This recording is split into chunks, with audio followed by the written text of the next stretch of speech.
Well, today here in Iowa, the high-stakes caucus is kicking off with Republican candidates pushing to make crucial headway against the frontrunner Donald Trump right now, including our next guest, who has visited all 99 counties in the state. I'm not going to ask him for his favorite, but he's got one probably ahead of today's hurdle. And join us right now on this very busy day here in Iowa, the governor of the great state of Florida, Ron DeSantis. Governor, good morning to you. Well, one thing we did do is they have in Iowa the actual baseball field that was used on Field of Dreams. Right. So you can go do, so we did an event there over the summer.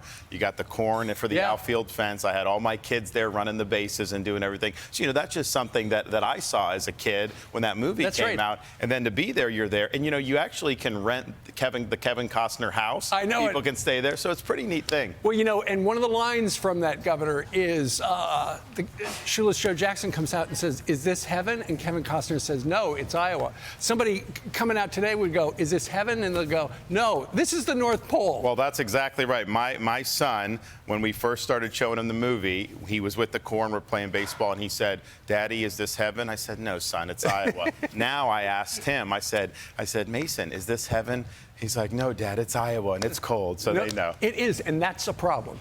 Because, and I know you've worked 4 months, you've got the best ground game in Iowa, without a doubt. You've got all these caucus captains, you've got people who are lined up to speak on your behalf, and then Mother Nature throws you a wrench. Well, that's the thing. When you have the organization, we've worked to build support. Our organization knows all these people. I mean, you're talking about tens of thousands of people over the course of the 6 months that are committed, ready to go. Then there's others that are very likely to go. So if people need help, we'll spring into action and we'll be there. But a caucus, even without the weather, is a process. It's not the same as just filling out a ballot and doing it. So we recognize that from the beginning. It does require a certain amount of motivation. And I think the good thing is our folks are very motivated and they kind of view the weather as something like, you know what, we're going to do it. But I do think overall it will affect the caucus. I mean, there was 186,000 people in 2016. A lot of people thought it would be less this year anyways. But then I think with the weather, it likely will be less than that. And so for caucus goers who might be, one of my aunts might be 75, 80 years old, you've got the structure so that your people will drive that person to the caucus location. They don't have to worry about being out on a gravel road. And families can bring kids. Yeah. There's kids taken care of while they're caucusing. All that stuff is ready to go. Okay. One of the things I've heard from people here in Iowa, in fact, I think it's universal. They'll go, because I ask every person, "So who do you like?" And they go, "Well, I like Trump." But, and then then they explain it. And you probably heard the same thing during your tour of all 99 counties. Yeah, I mean, look, there'll be people that come to our events. They know Trump, and they liked a lot of his policies. I go make the case, and when they hear from us, a lot of times they come on board with us. And so that's why we went to all these counties. That's why I think we planted a lot of good seeds. And I said from the beginning when we were doing this, I'm like, this comes to fruition really on caucus night. Because people will go there, they may be conflicted. We'll have someone give a speech, and they'll say, "You know what? The governor he came to my county," or I remember him showing up. And that's where it all matters. And so I think we did it right. And, we worked harder than anybody to be able to do this. And the thing is, these folks here in Iowa, I mean, they're good, God-fearing, hardworking people. They're patriotic. They want to see this country turned around. And they're very passionate about the country's going in the wrong direction. And let's reverse this trend. Right. As we heard from Lawrence at the diner a couple of minutes ago, there are still a lot of people who are undecided.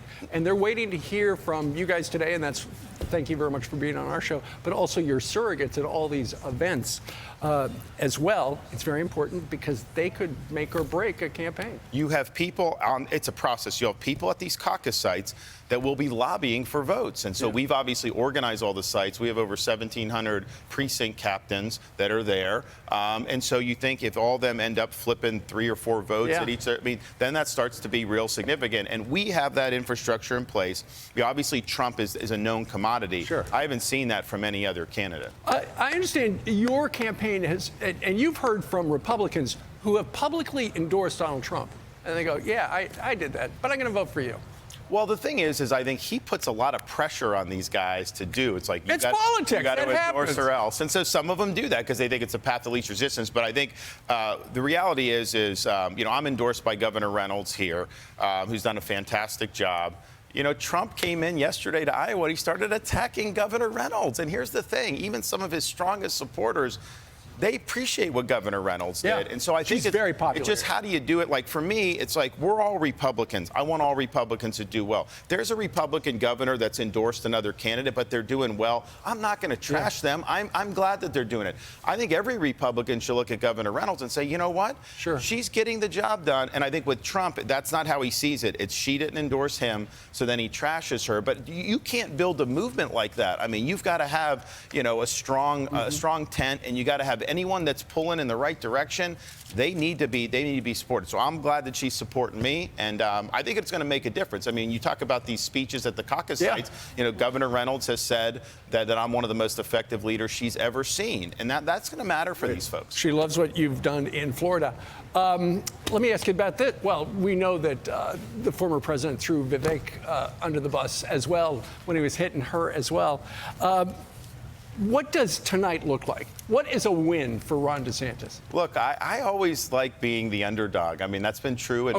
You're the underdog. You're the underdog. So I think we've done it right here. I think you're going to see that tonight. I think people are going to say, you know what, you know, this guy did a good job. And I've been up against a lot. I mean, I've had more money spent against me than Biden and Trump combined. I mean, almost $50 million now. You know, obviously we knew media would be against us. So we've had a lot of things to contend with, and we just kept our head down. We showed up, we made the case, and I think you're going to see good results from there.